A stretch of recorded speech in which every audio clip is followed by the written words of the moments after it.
Em época de férias escolares, é comum ver pessoas empinando pipa. A pipa em voo, presa à mão de uma pessoa por uma linha ideal, ao interagir com o vento, desvia uma massa de ar na razão de 0,3 kg por segundo. Continuando. Considere a situação mostrada na figura, na qual o vento incide horizontalmente sobre a pipa e é defletido verticalmente para baixo. Os módulos das velocidades dos ventos incidente e defletido são iguais a 6 metros por segundo. Ok. Está aí a figura no seu vídeo. Perceba, aqui você tem a pipa. Aqui está vindo um vento incidente na horizontal. O pessoal lá do pré do 6 já viu essa questão comigo em sala de aula, tá certo? Pessoal que está aí acompanhando minha aula pela primeira vez, vamos lá, vamos discutir essa questão direitinho. Vamos relacionar a quantidade de movimento no seu caráter vetorial, tá? Muita gente erra a questão por querer estabelecer o caráter escalar, a quantidade de movimento, de uma forma errônea, logicamente. E está aí a questão para a gente discutir. Então o vento incidente vem na horizontal, bate na pipa e desce verticalmente, tá? Perceba aí os elementos na figura. Continuando. Dessa forma, então ele vai dar 4 afirmativas para a gente julgar verdadeiro ou falso cada uma delas, tá? Primeira afirmativa. Com a pipa em equilíbrio a uma determinada altura, a componente vertical da força do vento sobre ela tem o mesmo módulo, a mesma intensidade, né, logicamente, a mesma direção e sentido oposto ao seu peso. E aí, gente?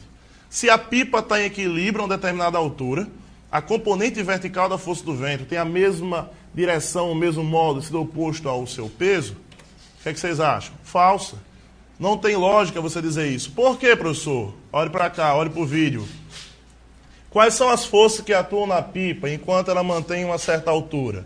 Você tem a força do vento aplicada a essa pipa, você tem a tração no fio da pessoa que está puxando a pipa e você tem a força-peso vertical para baixo.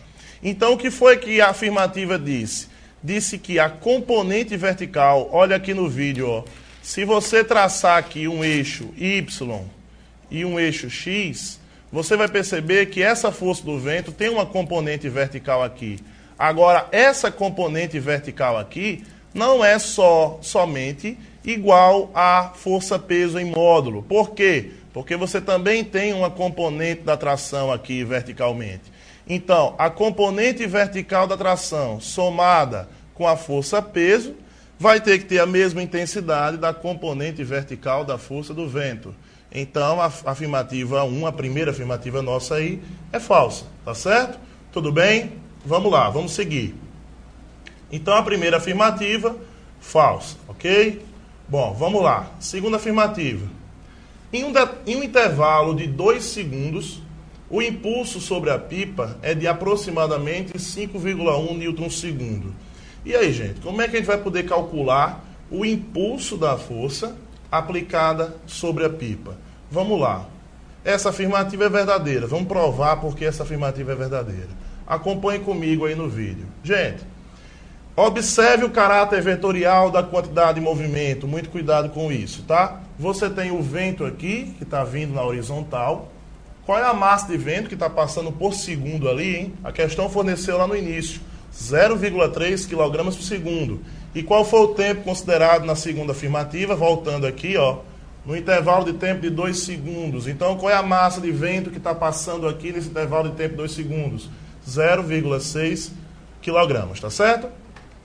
Então, você tem essa quantidade de movimento inicial, o vento bate na pipa e esse vento sofre uma deflexão aqui para baixo. Então, amigos, se alterou a quantidade de movimento, segundo a lei de Newton, a força resultante é a variação temporal na quantidade de movimento. Se você alterou a quantidade de movimento, alterou porque houve a ação de uma força. Que força foi essa que fez o vento defletir? A força da pipa sobre o vento. Então, gente, de que forma eu posso calcular o impulso da força resultante? Vamos lá. Como é que eu posso calcular esse impulso aí? Prosseguindo. Perceba que aqui agora, nesse desenho, nós temos a quantidade de movimento inicial, quantidade de movimento final para baixo, e eu quero calcular o impulso. Alguns livros tratam que o impulso da resultante é a variação da quantidade de movimento como sendo teorema do impulso. Mas o meu aluno sabe que teorema do impulso não existe. O que é só uma forma de você descrever a segunda lei de Newton a partir da variação da quantidade de movimento, ok? Então perceba aí que o impulso da resultante vai ser a quantidade de movimento final, olha aqui, menos a quantidade de movimento inicial. Subtração de vetores, como é que a gente procede? A gente pega o primeiro e soma com o vetor oposto do segundo. Então eu estou pegando a quantidade de movimento final, estou repetindo aqui, e estou somando vetorialmente com o vetor oposto da quantidade de movimento inicial. Portanto, a soma vetorial desses dois é o impulso da resultante. Isso aqui é um triângulo retângulo, e de que forma eu posso calcular esse impulso, hein? Usando o que? O teorema de Pitágoras. Vamos prosseguir aí. Está aqui, ó. Impulso da resultante ao quadrado é a soma do quadrado da quantidade de movimento inicial e final. Professor, como é que eu acho essa quantidade de movimento? Lembre-se, quantidade de movimento é o produto da massa pela velocidade. Estamos trabalhando em módulo aqui. Então, vamos calcular o módulo dessa quantidade de movimento. 0,3 kg de massa, multiplicando por 2, que é o tempo, né? Para a gente ter a massa nesses 2 segundos. E a velocidade do vento antes e depois é 6 metros por segundo. Portanto, a quantidade de movimento antes e depois é 3,6 newton/segundo. Agora, cuidado pré-vestibulando. Muito cuidado com o caráter vetorial da quantidade de movimento. Professor, se eu fosse resolver essa questão pelo caráter escalar, você ia achar o quê? Se a velocidade, ó, voltando aqui para a figura, se a velocidade do vento que vem na horizontal e o vento que sai na vertical, se o módulo da velocidade é o mesmo, você vai encontrar, se você for trabalhar com o módulo, que se você subtrair a quantidade de movimento final da quantidade de movimento inicial, você vai achar que o impulso é zero. Isso se você trabalhar com caráter escalar, que é um trabalho errôneo. Você tem que trabalhar a quantidade de movimento como vetorial.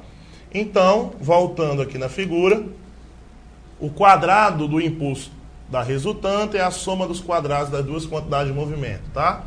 Então, substituindo aqui, ó, 3,6 ao quadrado mais 3,6 ao quadrado, achando o valor, jogando a raiz quadrada, percebe-se que o impulso da resultante é aproximadamente 5,1 newton/segundo. Tudo bem? Ok? Então a segunda afirmativa é verdadeira. Professor Luiz Carlos, um comentário aí. Ok, professor Pedro. Lembrando aí, essa questão das leis de Newton, que o pessoal confunde muito, achar que a força de ação é sempre igual à força de reação. E na verdade não é. A força, ela é uma grandeza vetorial, como foi explicado aí na questão. Se ela é uma grandeza vetorial, ela tem módulo, direção e sentido. A força de ação e reação, elas têm o mesmo valor, tá certo? Ou seja, ela tem o mesmo módulo, ela tem a mesma direção, mas elas têm sentidos contrários. Tá? Então, se tem sentidos contrários, eu não posso dizer que a força de ação e reação são iguais, ok? Então, lembre-se, a força de ação não é igual à força de reação, porque elas têm sentidos contrários. E também lembre-se, a força de ação, ela não anula a força de reação. Porque a força de ação nunca vai anular a força de reação? Porque elas atuam em corpos distintos. Se você bate na mesa, né, com a força tal, você vai receber da mesa uma força no mesmo valor, você vai sempre sentir essa pancada, mostrando que elas não se anulam, ok? Então lembre-se, força de ação e reação não são iguais, porque têm sentidos contrários. O que elas têm iguais são os módulos, e elas não se anulam de forma alguma. E lembre-se também que muitos confundem que a reação da força-peso é a força normal. Não é. A reação da força-peso é a força-peso é a força que a Terra faz no corpo. Então a reação da força-peso está, por conceito, lá no centro da Terra, que é a força que você faz no centro da Terra. Então, se você vem caindo, existe a força-peso e não existe a normal, tá certo? Então, força-peso, a reação da força-peso não é a normal. Lembre-se, até porque peso e normal se anulam. Então, se peso e normal se anulam, não pode ser uma força par de ação e reação, já que a gente falou que elas não se anulam e que elas atuam em corpos distintos. Ok, professor Pedro?